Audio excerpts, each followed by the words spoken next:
Welcome guys, आप सभी का फिर से स्वागत है मेरे चैनल एजेडी इजी सॉल्यूशन में। जो आज का हमारा टॉपिक है वो एम्पलीट्यूड मॉड्यूलेशन। और प्रीवियस वीडियो में हमने नीड ऑफ मॉड्यूलेशन के बारे में पढ़ा था। तो आज से जो हम स्टार्ट कर रहे हैं कि हमारे जो कम्युनिकेशन के मॉड्यूलेशन के जो डिफरेंट टाइप थे एनालॉग कम्युनिकेशन के, उसका जो हमारा सबसे पहला टॉपिक है वो है एम्पलीट्यूड मॉड्यूलेशन। उसके बारे में हम लोग आज पढ़ेंगे। तो सबसे पहले अगर हम इसकी डेफिनेशन की बात करें तो वो क्या होता है कि carrier signal change according to the amplitude of a message signal. मतलब कि आपका कैरियर जो सिग्नल है उसका बिहेवियर चेंज होगा या वो चेंज होगा according to the amplitude of a message signal. Amplitude of a message signal. तो ये जो आपके पास है, ये आपके पास एक मैसेज सिग्नल है।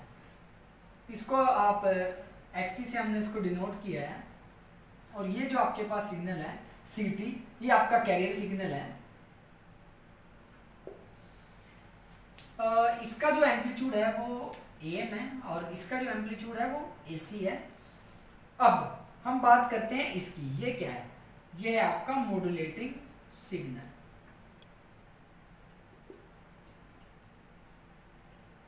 मॉड्यूलेटिंग सिग्नल क्या होता है? आफ्टर मॉड्यूलेशन जो आपका सिग्नल बनता है उसको आप मॉड्यूलेटिंग सिग्नल बोलते हैं। अभी इसकी पीक वैल्यू की हम लोग बात करते हैं तो वो क्या होगी? AM और AC।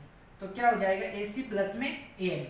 अब हम अगर इस पॉइंट पे बात करते हैं तो यहाँ पे जो आपका मैसेज सिग्नल है उसका एम्पलीट्यूड मिनिमम है। तो इस केस में इस पॉइंट पर जो आपका मॉड्यूलेटिंग सिग्नल का जो एम्पलीट्यूड होगा वो क्या हो जाएगा? AC minus AM। तो इसमें अगर आप ध्यान से देखते हो कि जो आपका ये कैरियर सिग्नल है, ये वाला आपका कैरियर सिग्नल है और ये आपका जो मैसेज सिग्नल है, तो आपका जो कैरियर सिग्नल है वो चेंज हो रहा है according to a message signal.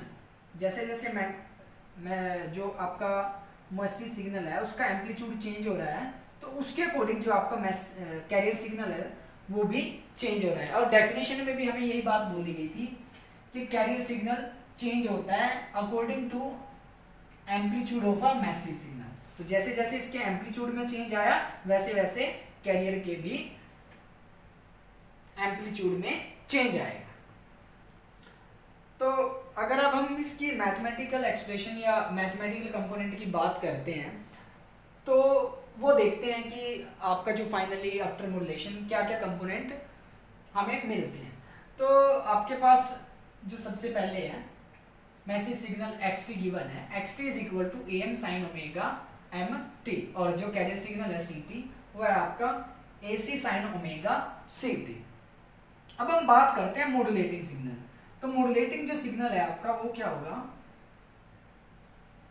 Modulating. अब जो आपके पास मॉड्यूलेटिंग सिग्नल है वो क्या है?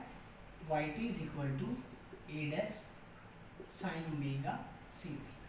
अब मॉड्यूलेटिंग सिग्नल में जो आपका कैरियर सिग्नल है वो तो हमेशा ही फिक्स है। चेंजेस किस में है? आपके इस एम्पलीट्यूड में। तो जो कैरियर सिग्नल है वो तो ऑलवेज फिक्स होता है। जो चेंज है वो किस में है? एम्पलीट्यूड में। तो एम्पलीट्यूड में भी क्या चेंजेस है वो देखते हैं। तो आपका जो A' है वो आपका है AC 1 प्लस में KA इनटू में MT। तो ये जो है आपका एम्पलीट्यूड इसमें चेंजेस है। तो अगर इसको मैं यहाँ पे पुट करूँ तो आपके पास जो इक्वेशन बनेगी वो बनेगी AC 1 प्लस में KA MT sign omega CT। अगर मैं यहाँ पे बात करूँ, इसको थोड़ा सिंप्लीफाई करूँ, AC 1 प्लस में KA, अगर मैं MT की वैल्यू यहाँ पे पुट करूँ तो आपके पास क्या आएगा? AM sine omega MT bracket sign omega CT। अब यहाँ पे जो टर्म आई है आपके पास वो नई टर्म आई है, ये KA। तो K आपके पास क्या होता है? ये आपके पास होता है amplitude sensitivity of a modulator. जो मॉड्यूलेटर होता है आपका उसके एम्पलीट्यूड की सेंसिटिविटी आपकी होती है ये। अब ये जो टर्म आई है के ए इंटू में amplitude of a message signal, तो ये जो आपका होता है म्यू, म्यू क्या होता है आपका modulation index in case of amplitude modulation. तो म्यू की वैल्यू जो होती है वो क्या होती है के ए इंटू में ए है। तो अब अगर मैं इसको आगे सिंप्लीफाई करूं तो क्या आएगा हमारे पास Y T is equal to A C 1 plus में इसकी जगह पे mu sine omega M T into में साइन ओमेगा सी टी। अब अगर इसको मैं फर्दर सिंप्लीफाई करूं तो आपके पास जो बचेगा, मैं साइन ओमेगा सी टी को भी और ए सी को भी अंदर मल्टीप्लाई करता हूं, तो आपके पास जो फाइनली बचेगा ये आएगा, वो आएगा A C sine omega M T into में साइन ओमेगा सी टी। अब अगर मैं इसको आगे सिंप्लीफाई करूं तो क्या होगा A C sine omega C T plus में अगर मैं यहां पे 2 से डिवाइड कर दूं, 2 से मल्टीप्लाई, उससे क्या होगा आपके पास एक नई टर्म बन जाएगी 2 साइन ए इंटू में साइन बी।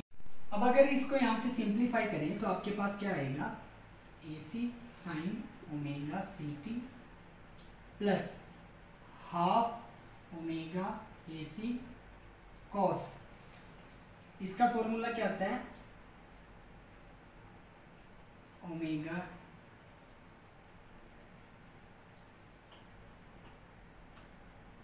प्लस में half mu A C cos omega C plus में ओमेगा एम। तो यहाँ पे हमने एक आइडेंटिटी का यूज किया ट्रिग्नोमेट्री की, 2 sine A sine B is equal to होता है कोस ए, सॉरी यहाँ पे माइनस आएगा, cos A minus cos B minus cos A plus B. तो अभी आपके पास जो है फाइनली ये आया है वाई टी। अब इसके अंदर अगर हम लोग देखते हैं तो आपके पास जो कंपोनेंट आया है वो क्या क्या कंपोनेंट आए हैं। पहले अगर हम देखें तो एक आपके पास जो कंपोनेंट आया है वो ये है ओमेगा सी टी, और दूसरा आपके पास कंपोनेंट आया वो ये आया है, और तीसरा ये ओमेगा सी, और यहाँ पे omega C minus omega M, और यहाँ पे ओमेगा सी प्लस में ओमेगा एम। तो हमें जो 3 कंपोनेंट हैं वो इस इक्वेशन से मिले हैं, और उनके एम्पलीट्यूड क्या है, इसका एम्पलीट्यूड ए सी है और इसका एम्पलीट्यूड हाफ म्यू ए सी, और इसका आपका जो एम्पलीट्यूड है वो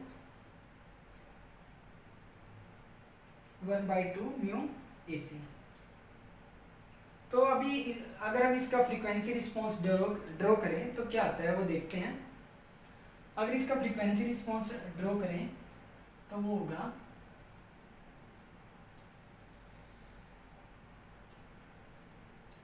एम्पलीट्यूड और फ्रीक्वेंसी। तो वो क्या है, सबसे पहले आपका हाईएस्ट फ्रीक्वेंसी ओमेगा सी, उसका जो आपका एम्पलीट्यूड है वो आपका क्या है ए सी। तो मतलब जो आपका हायर फ्रीक्वेंसी का एम्पलीट्यूड है वो क्या है ए सी। अब अगर हम बात करें लोअर साइड की, ये क्या आपका lower side band omega C minus omega M.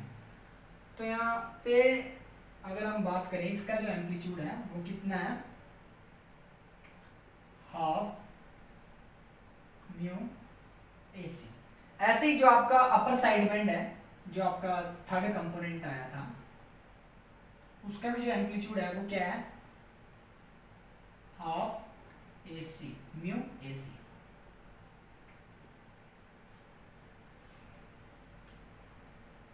तो अभी अगर हम यहाँ पे देखें तो आपके पास जो बैंडविड्थ है वो क्या होगी, ये देखो आपका अपर साइड बैंड है, ये हम बोल सकते हैं higher upper side band minus lower side band. मतलब अगर हम इसकी बैंडविड्थ की बात करें तो वो क्या होगी, आपकी बैंडविड्थ क्या होती है, higher frequency minus lower frequency. अब अगर हम बात करें तो इसकी हायर जो फ्रीक्वेंसी है, इसका जो अपर बैंड है वो क्या है, तो अगर हम इसकी बैंडविड्थ देखते हैं वो क्या होती है, higher frequency minus lower frequency. अब वो हमारी क्या होगी, ओमेगा सी प्लस में omega M minus omega C minus omega M. तो अब यहाँ से जो आपकी बैंडविड्थ है वो क्या हुई, इसके साथ ओमेगा सी से ये कैंसल, तो जो बैंडविड्थ है आपके पास वाई 2 ओमेगा एम। तो यहाँ से हमने देखा कि जो आपका एम्पलीट्यूड मॉड्यूलेशन या एम्पलीट्यूड मॉड्यूलेटिंग सिग्नल है, जो उसकी बैंडविड्थ है वो बहुत ही ज़्यादा है। मतलब अगर हमें इसको ट्रांसमिट करना है तो हमें जो बैंडविड्थ है उसकी रिक्वायरमेंट बहुत ज़्यादा है। और दूसरी बात, एक यहाँ पे हमने कंपोनेंट देखा था, ये कंपोनेंट जो आपका ट्रांसमिटिंग साइड में आप मैक्सिमम ये चाहते हैं कि जो आपका सिग्नल है वो सिर्फ मीनिंगफुल इंफॉर्मेशन ही आपकी सेंड हो, लेकिन ये जो आपका ये जो कंपोनेंट है ये कैरियर फ्रीक्वेंसी है, इसके अंदर कोई आपका मैसेज सिग्नल नहीं है, लेकिन ये ट्रांसमिटिंग के दौरान आपकी जो पावर है उसका यूज करेगी। तो इसका ड्रॉबैक ये भी है कि इसके अंदर जो एक्स्ट्रा कंपोनेंट है हमारे वो भी प्रेजेंट है, तो जो इसमें पावर लॉस है वो बहुत ज्यादा है। तो इसका ये भी ड्रॉबैक है एएम का कि इसमें जो पावर लॉस है बहुत ही ज्यादा है। अब इन सब चीजों को कम करने के लिए जो हमारे पास जो आगे हमारी मॉड्यूलेशन टेक्निक बनी, जैसे डीएसपी, एससी, एसएसबी, एसवी, वो सभी इन सभी ड्रॉबैक को कम करेंगे। जो हमारे पावर के रिगार्डिंग जो भी हमारे ड्रॉबैक हैं, इन सबको कम करने के लिए हमने कुछ मॉड्यूलेशन टेक्निक हमारी वो बनाई हैं, उनके बारे में हम नेक्स्ट वीडियो में पढ़ेंगे। आई होप आपको ये सब कुछ समझ में आया होगा। तो नेक्स्ट वीडियो में हम लोग देखेंगे कि कैसे जो डीएसपी है वो आपका पावर को सेव करता है। और नेक्स्ट वीडियो जो हमारी होगी उससे पहले हम इसकी जो पावर है एक बार उसको भी हम लोग कैलकुलेट करके देखेंगे कि आपके कौन सा कंपोनेंट कितनी पावर कंज्यूम करता है। Thank you.